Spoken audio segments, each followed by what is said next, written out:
ഇപ്പോൾ ഒരുപാട് vitamin C മാർക്കറ്റിൽ അവൈലബിൾ ആണ്. അതിൽ ഏറ്റവും നല്ല വിറ്റാമിൻ സി ഏത് എന്ന് എങ്ങനെ മനസ്സിലാക്കാൻ പറ്റും? ഒരു കാര്യം ശ്രദ്ധിക്കുക. ഒന്നുകിൽ അവർ ബോട്ടിൽ ശ്രദ്ധിക്കുക. ഇതെപ്പോഴും ഒപ്പേക്ക് ആയിരിക്കണം. അതായത് സൺലൈറ്റ് അകത്തെത്താത്ത വിറ്റാമിൻ സി ബോട്ടിലാണോ എന്ന് നോക്കുക.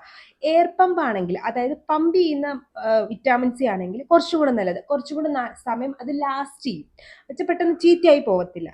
അതിൻ്റെ അടുത്തത് അതിനകത്ത് വേറെ എന്തെങ്കിലുമൊക്കെ സപ്പോർട്ടിങ് ഇൻഗ്രീഡിയൻസ് വിറ്റാമിൻ സിയുടെ കൂടെ വർക്ക് ചെയ്യാൻ നിയാസിനമൈഡോ കോജിക് ആസിഡോ അതല്ലെങ്കിൽ ആൽഫാർബിറ്റിനോ അങ്ങനെ എന്തെങ്കിലും ഉണ്ടോ എന്ന് നോക്കുക. അതുണ്ടെങ്കിൽ കുറച്ചും കൂടെ നല്ലത്.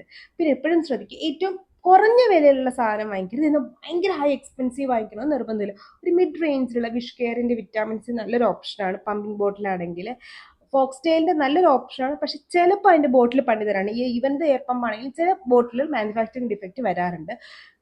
മിനിമലിസ്റ്റിൻ്റെ എടുക്കുകയാണെങ്കിൽ, ഡെർമക്കോൾ എടുക്കുകയാണെങ്കിൽ ഈവൻ്റെ എയർ പമ്പ് അല്ലെങ്കിലും അത് അത്യാവശ്യം നമുക്ക് ലാസ്റ്റ് ചെയ്യാറുമുണ്ട്. ചീത്തയാവാതെ ലാസ്റ്റ് ചെയ്യാറുമുണ്ട്. എന്തെങ്കിലും ഡോട്ട് ഓൺ കൺബോക്സിലേക്ക് ഇതുപോലത്തെ സ്കിൻ കെയർ വീഡിയോക്ക് ഫോളോ ചെയ്യാനും മറക്കണ്ട. ടാറ്റാ.